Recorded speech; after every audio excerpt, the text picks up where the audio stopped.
everyone. Welcome to Unmuzzled. I'm your host, Sarah Lauk. Thank you so much for listening and watching. I wanted to let you guys know we hit over 20,000 streams and downloads. That is a huge, monumental number. I've seen it like inching up, and we've had a lot of great guests lately. So awesome now that we hit that number. If you hear squeaking in the background, it's my dog Herman. He wants attention and his dinner, so I apologize. Thank you to my sponsors that make this podcast happen. You're up. Canine Cruise is the place to take your pet. They offer dog and cat boarding, dog daycare, pet retail, and mindful day school. With over 12,000 square feet of indoor space and a huge yard, they are the one-stop shop for professional pet care in Chicago. Bark Pouch makes 5 mess-free lickable treat recipes in 2 sizes for a delightful time with your dog or dogs. Their grab-and-go pouches make warm weather fun and easy breezy. Whether you're traveling, enjoying a long walk, patio season, or family and friend gatherings, Bark Pouch's irresistible, all-human-grade treats let you focus on what matters most: time with your dog or dogs and loved ones. Kiki's Corner Natural Pet Foods in downtown Winfield, just a block south of CDH Hospital and the railroad tracks. Kiki's has all your food and health aid needs for dogs and cats. Kiki's Corner for a healthy, happy pet. Thank you, presenting sponsors. I really appreciate it. I'm going to bring John right in. John and I have known each other. John, I'm going to say it's probably a little under 10 years, but it is. I feel like we're close to hitting the 10-year mark. So welcome to the podcast. John Davis is my friend, but also he is brilliant in so many ways. And we're going to get to all the ways that he's brilliant. But his exact title is Manager of Data Analysis in the Business Intelligence Department of Best Friends. So we're going to nerd out. Like, I love stats. And I met John actually through Heather from One Tail at a Time, who also loves stats. And this is a world right now, especially in animal sheltering and rescue, where stats can help us get better, because right now we're in a crisis. So, John, before we get to all of that, I kind of want to hear about your upbringing, and you obviously have a passion for animals, but where did that all come from? Yeah, thanks for having me. We didn't get a family dog until right before my 12th birthday. Everyone was allergic, and never really had a culture of dogs. But I just really wanted one. And I think, as you know, we've talked in the past. I was a very depressed kid, so that was kind of the thing that pushed it over the top with my parents, and we just adopted this amazing dog, Licorice, from Orphans of the Storm. And just the sweetest, most empathetic dog. Just loved him. And that really just kind of started it all. So really, since probably about 11, I liked animals, but just never had a lot of exposure to pets before that. Yeah, which I love, because my husband too, he never had a dog growing up, and then he met me and I was like, oh, dogs. And now we have 3 dogs right now, but he has like his own One Tail at a Time dog that follows him everywhere. They walk every morning. He's very attached, but we're going to get to this in a second. But John is also a foster for One Tail at a Time, and he's been fostering Emily for over a year. So on this podcast, we're actually going to try to find an owner for Emily, for John as well, because I know that he wants to keep fostering. And John has fostered cats and dogs, and any other animals besides the cats and dogs, John? No, I think Emily is number 24. Wow. But only my second dog. So Puppers, my last dog, was about 7.5 months, found a great home. Everyone else was cats, starting with a litter of ringworm kittens without any real cat experience, just a spare bathroom rather, and about 3.5 months of cleaning that in bleach. But they were amazing, so that kind of started my love affair with cats. But yeah, Emily is she's like a 3-year-old, 65-pound pitty. Has proven to be way too stubborn for walks. She really just wants to go to the park or wants to go to the bench and kind of lay across my lap. But she really just kind of needs outdoor space, not even necessarily like a big yard.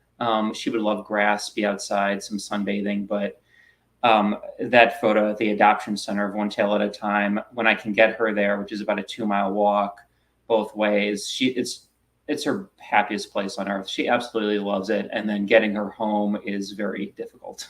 Oh, and I mean, honestly, as far as dogs go, and again, we'll get to her a little bit more, but besides like needing some space, what else does she need? She was, we worked through some mouthiness. That's not much of an issue anymore. She sleeps a lot. I think she can have dog friends. She likes to play rough. I don't know if she can live with another dog. There might be a little bit of resource guarding there. And probably not small kids because she is not gentle. But yeah, I think she just like everything that she really enjoys. If she can get outside, lay outside and have some peace, she's just so happy. Honestly, same. I mean, Yeah. that's what we all want, Which right? is so completely different because my soul dog, Lakeside, Yeah. was just the biggest jerk to me, and had to walk her 3 to 8 or more miles every day to satisfy her. It's like food and walks. That was it. And to have a dog where it's like, I don't want to walk, I just want to lay outside in the grass is so completely foreign to me. Right. And you like to run and walk and be outside. So it's a tough Yeah. thing. Yeah. Oh. Anyway, if you guys want more information on her, onetail.org, her profile is on there, or message John. He's on social media too. Okay, so take me to your role. You've been there for 5 years, manager of data analysis. Take me kind of like, what is this role? What does it mean? What is your day to day like? Yeah, it's evolved quite a bit over the last 5 years. I'm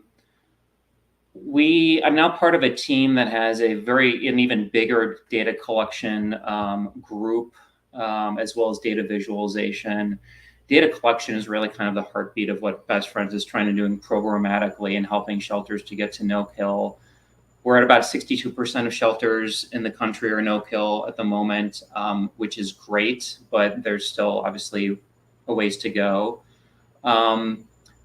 So, the data collection, starting with annual data, but then also monthly data, is really going to allow us to identify which shelters need assistance. Not everyone is going to want to work with Best Friends or be in a position to, but really get a sense of the landscape of, the tiny little county sheriff's departments that might take in 25 animals a year, all the way to some of the bigger shelters that are taking in more than 20,000 animals a year. The resource gap is pretty vast, as you can imagine. The intention of what that department is trying to do, whether it's life-saving or really only exists for rabies prevention or to handle dog bite complaints, and just the vast political differences that exist within those situations makes it very difficult. But it all starts with data, understanding dogs versus cats, which can lead to very different programmatic recommendations and implementations to help life saving. Yeah. So for you, I mean, like this is kind of like a tough job, because if you think about how many, like you just talked about, how many different shelters and police stations take in animals. I mean, I was helping a dog with cancer in, I believe it was Massachusetts, and the woman that reached out had been following us, and she was the only person that worked at this animal control, because the small town had no budget for animal control. And we see that unfortunately a lot in Chicago, even within Market 3. But she was so desperate to save a dog that had been a stray, I believe, or maybe the owner passed away. I can't remember which one. Like our paying her $500 medical bill, like she was so thankful because she has no budget. And what would normally happen to this dog is it would be, unfortunately, a statistic.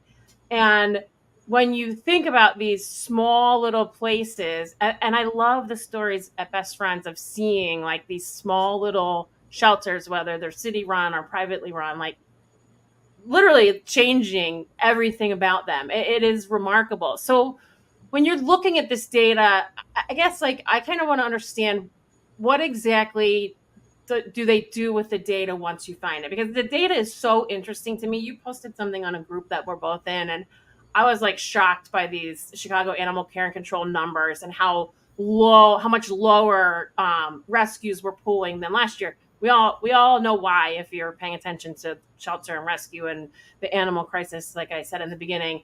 But so how is Best Friends using all of this amazing data that you're pulling? Really kind of direct relationship building. There's an entire programs team, and their job is to work with shelters, visiting in person, virtual trainings. But the level of investment can go all the way up to, in certain limited circumstances, to actually embedding a staff member in a shelter for a year or maybe even more. Really just to make sure that the programmatic changes are implemented and carry through and can be done in a sustainable way. So it is literally everything from phone calls to that. There's a pretty significant team behind that. I have a colleague who, and so all of this data goes into that strategy, which shelters to work out with, relationship building, which ones need help. I have a colleague on my team who, in her free time, has built up a relationship with a shelter in California. And this is, it's a fairly rural shelter. They don't have a ton of resources, but there is a community there. And they're sitting out with like a 50% save rate, 3 staff members. They're pretty much almost always out on calls. And they wanted to do better. So many of these shelters want to do better. They just don't really know another way. And, she started connecting that shelter's director to people within Best Friends. Best Friends helps runs a program called the Shelter Collaborative, which scaling is a major issue. So getting local mentors in the area to be helping shelters. So San Diego Humane being one of the bigger mentors, helping that shelter. And that can mean everything from vaccination on intake, really helping to prevent the disease that has been leading to some of the shelter deaths. They have a drop pen for strays or owner surrenders outside. It's like, well, we need to figure out a better way of managing that.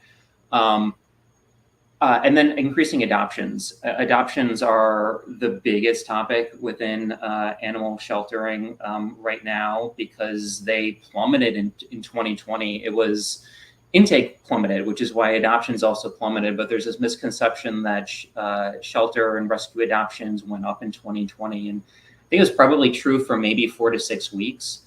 But they've been lower, intake has been lower, but as intake has continued to climb, it's still not at 2019 levels nationally, but adoptions are still just so far below. And probably talk in a second about just kind of how many animals are needlessly dying in shelters, but it really is just this.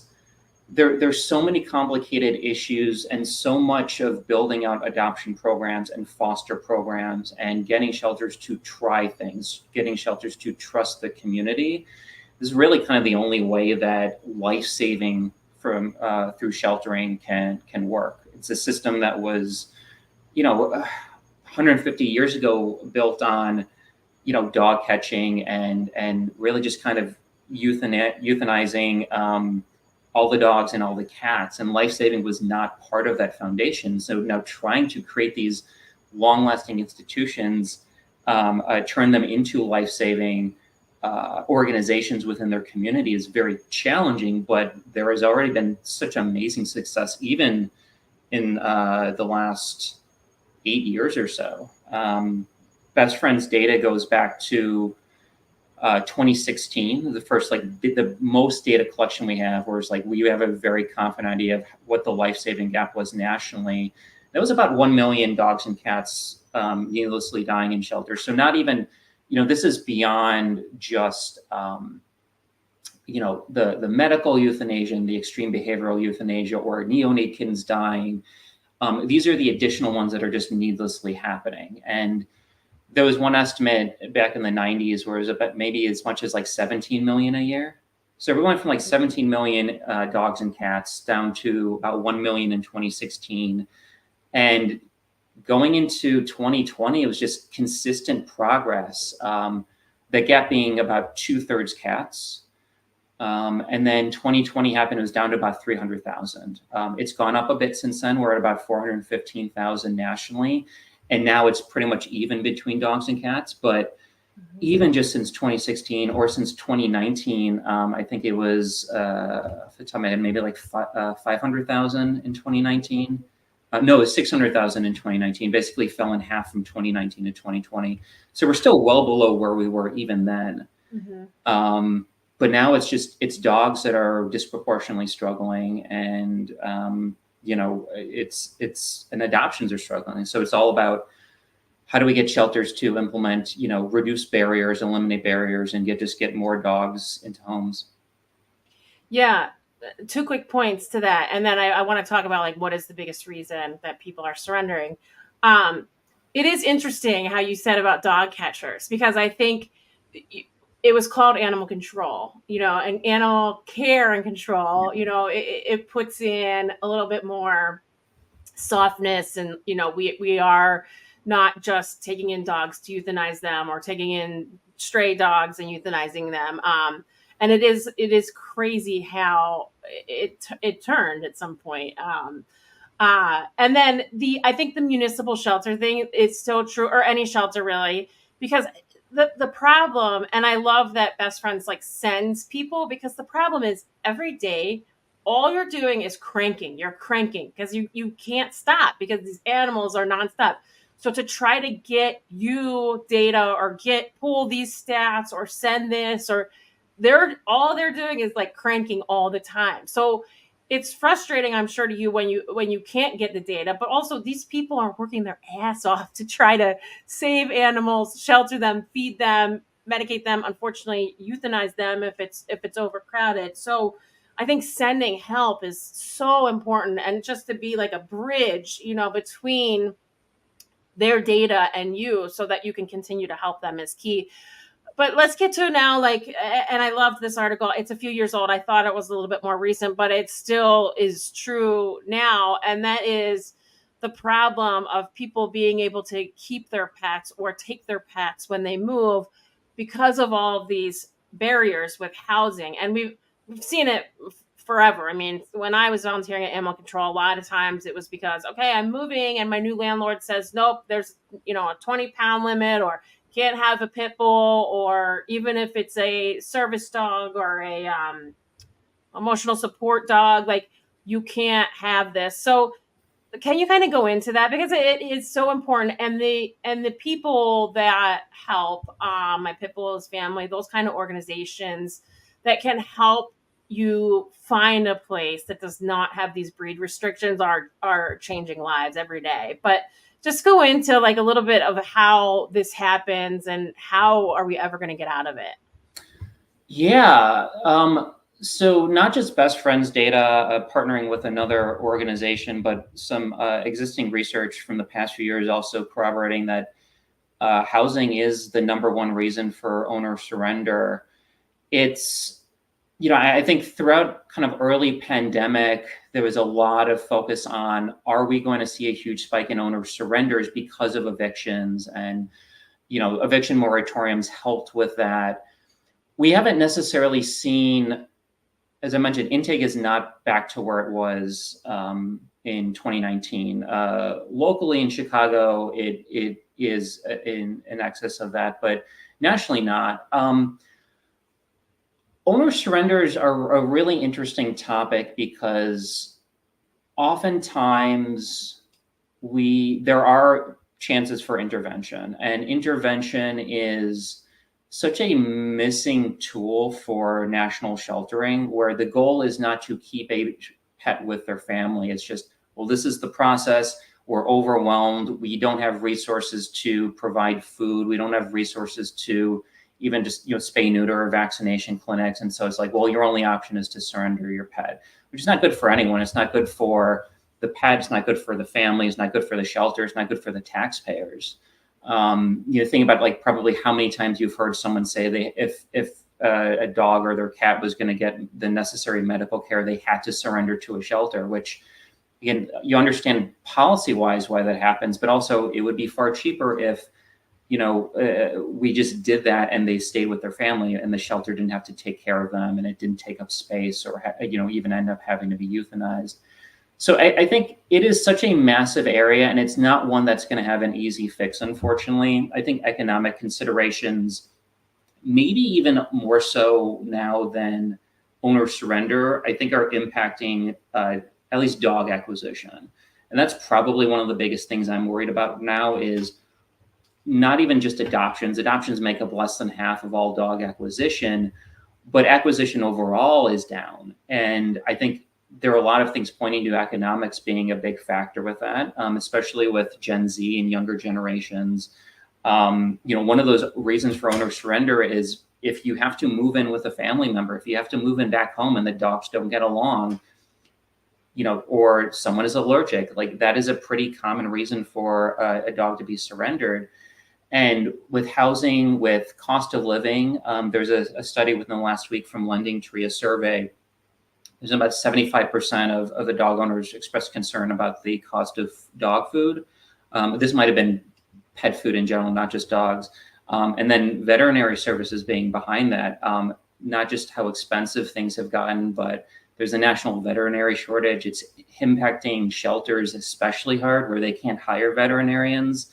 And it just has that continuous downstream effect. Not to mention the gap of spay-neuter surgeries that have been missed because of that and because of kind of early pandemic restrictions. It's going to take a while, I think, for things to turn around with dogs. Part of me is wondering if this is actually maybe benefiting cats a little bit. So we have seen improvements in cats, and cats have effectively not really changed in terms of the number of cats needlessly losing lives since 2020. But, they're tend to be cheaper. There are studies showing that cats can be like 2 to 3 times cheaper than dogs. More easy to work around with like weight restrictions and things like that, or even having a cat, but just hiding it from your landlord, that sort of thing.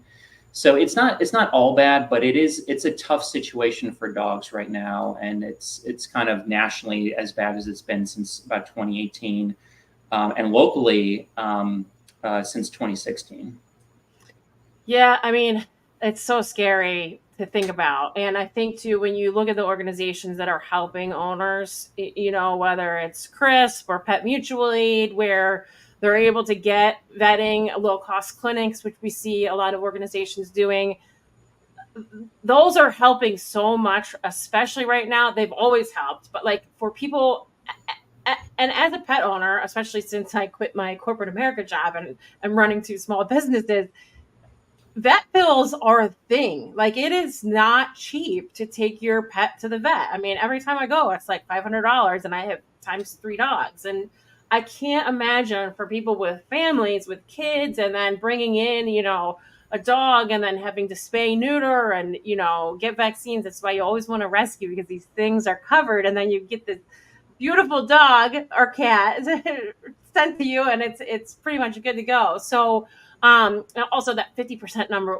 that 50% are adopted or rescued. I think that's what you said, right? Yeah, it's less than 50%. It might even be under 40%, depending on the survey sort. And it's not all bad. I think, one of the other really interesting things that we don't know about, and there are reasons why we don't know about, that is there are animal welfare networks that exist beyond the traditional, like there are communities that animal welfare has traditionally ignored or even victimized that figure things out. They get pets. Sometimes it's through backyard breeding as a result of kind of the vacuum of not having adoption as a resource or being discriminated against. But there's also rehoming, and rehoming there's not much data on there, but there have been some studies suggest that it's a pretty massive number.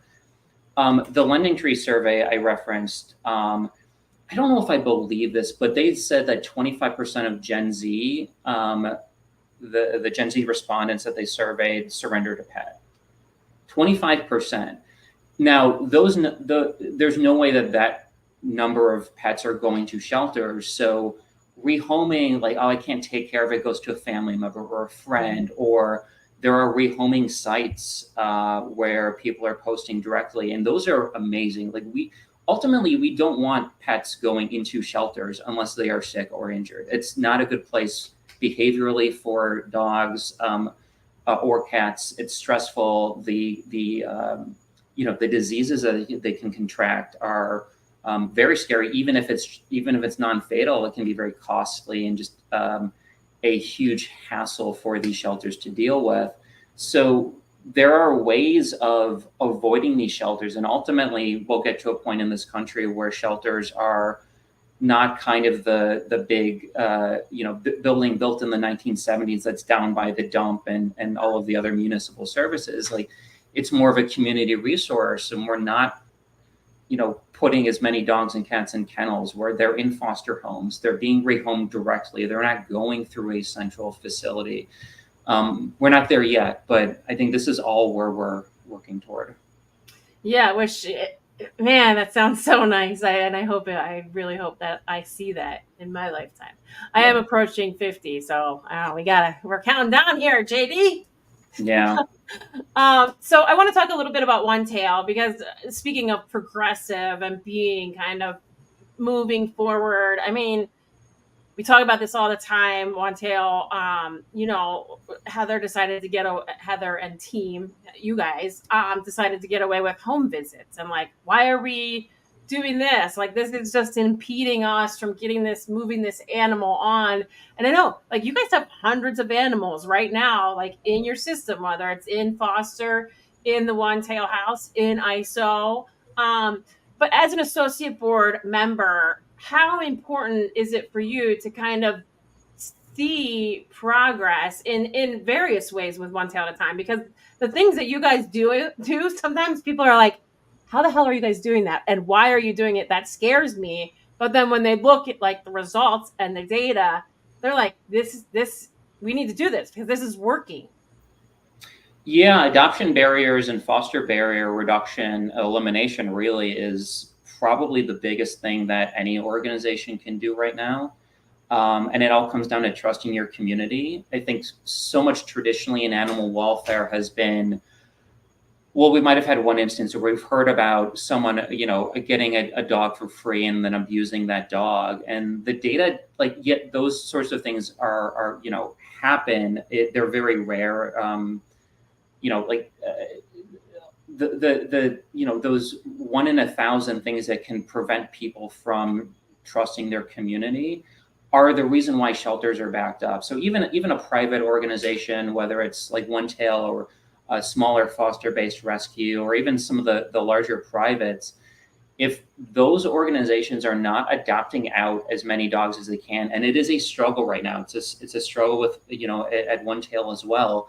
That means that they're unable to pull as many dogs as they were before, or more dogs that they need to be pulling, and cats from shelters, which means that those shelters are euthanizing for space. So it's this downstream system view that is critically important. I think traditionally, and when I was introduced to no kill was like, well, a shelter is no kill, so that's the one that I'm going to support. But if your community isn't no kill, there's not a lot of value in one organization being no kill. How is the community no kill? Are the resources there? Are all of the organizations supporting the other organizations that need the most help for them to reach no kill? And then ultimately that becomes community and county and state and country.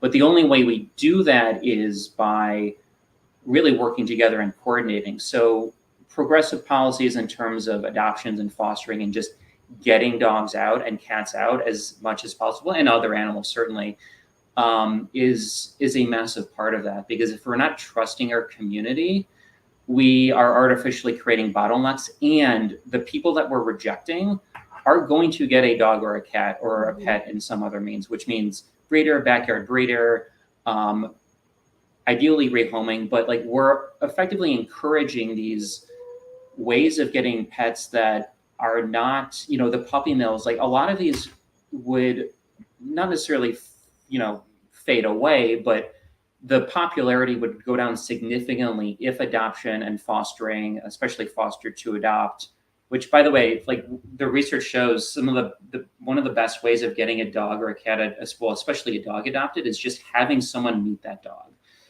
So if you think about all of the barriers that get put up of like, and there are reasons sometimes like where there's appointment-based adoption, things like that. But when you do that, you're reducing the number of opportunities that someone can meet a dog. And as much as someone might say, well, I want this kind of dog or this kind of breed and this temperament, but like you've probably seen this so many times, so then you meet that dog and it's just completely different, but you fall in love and you adopt and it turns out great. Like those opportunities don't happen unless barriers are removed.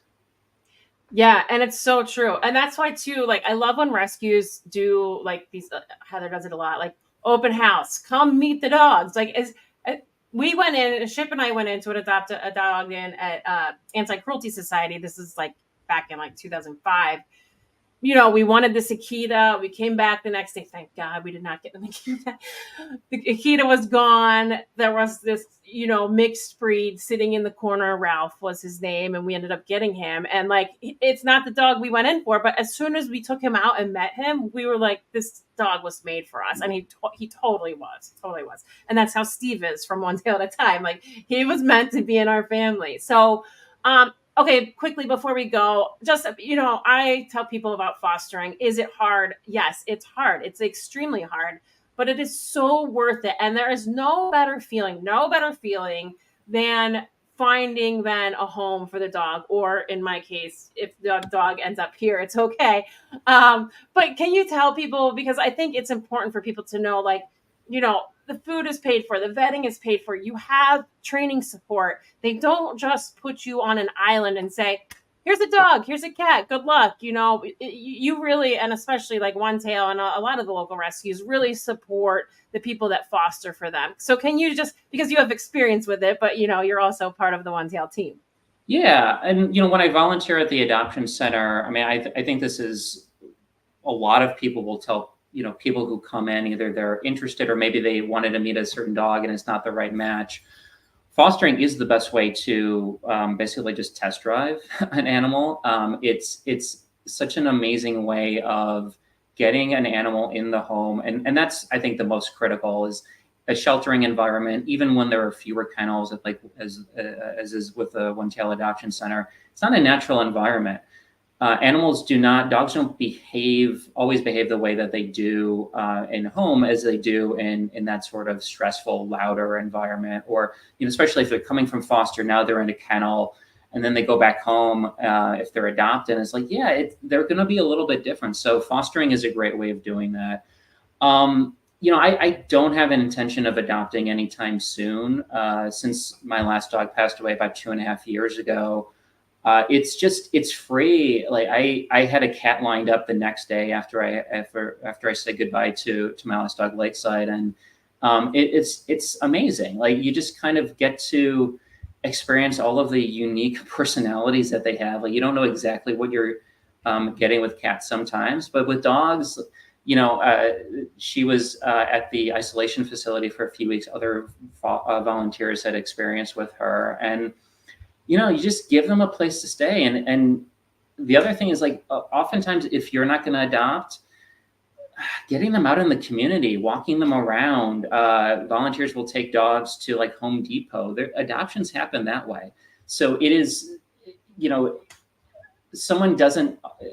a successful adoption doesn't always mean I'm going to go to the shelter or to the rescue and I'm going to adopt a dog, either one I saw online or one that I'm going to meet. Like sometimes this is just like, oh, I wasn't really thinking about planning to adopt right now, or interested in another dog, but like we met this dog and it clicked and it gets along with my other dog. So we just made that decision. And again, those things don't happen without getting them out in the communities and fostering. So yeah, I don't have a car. There are transport drivers, volunteers who help out with that. And not that the cost is the main reason why I'm not adopting, but it being free and like having a dog in your home or a cat or a litter of cats in your home and not having to pay for it, especially right now, it's a pretty amazing opportunity. I mean, sold, right? I mean, sold. If you can't afford to have a pet, this is like perfect opportunity. Emily had a tooth pulled.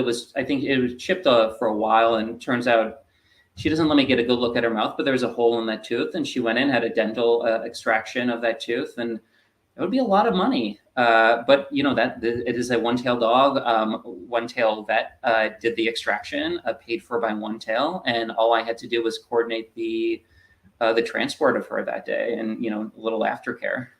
Yeah, I love that.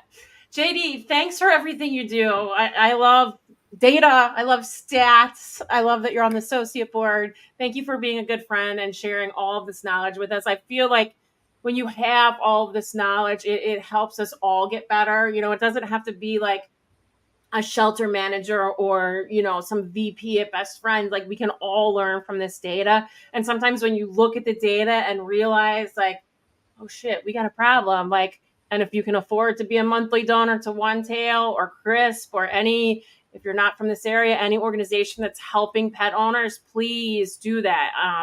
Or foster if you can. Who wants a litter of kittens? Yay, in my bathroom. A lot of fun. With ringworm. Yeah. Well, thanks a lot for having me. Yeah, I appreciate it. Thanks so much for your time. Have a great night. Thanks, you too.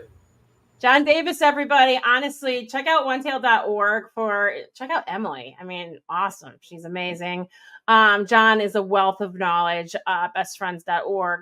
And, there's a lot of stats out there, interesting how he noted that one article, which is, if you can believe 25%, wow, surrendering their animal of Gen Z. That is a shocking number.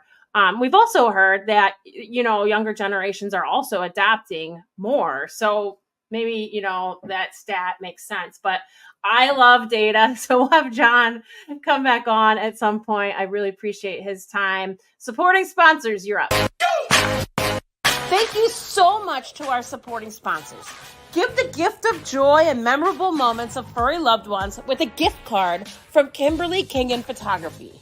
For more details, please visit her website at KimberlyKingen.com or contact her directly at her email, Kimberly@KimberlyKingen.com.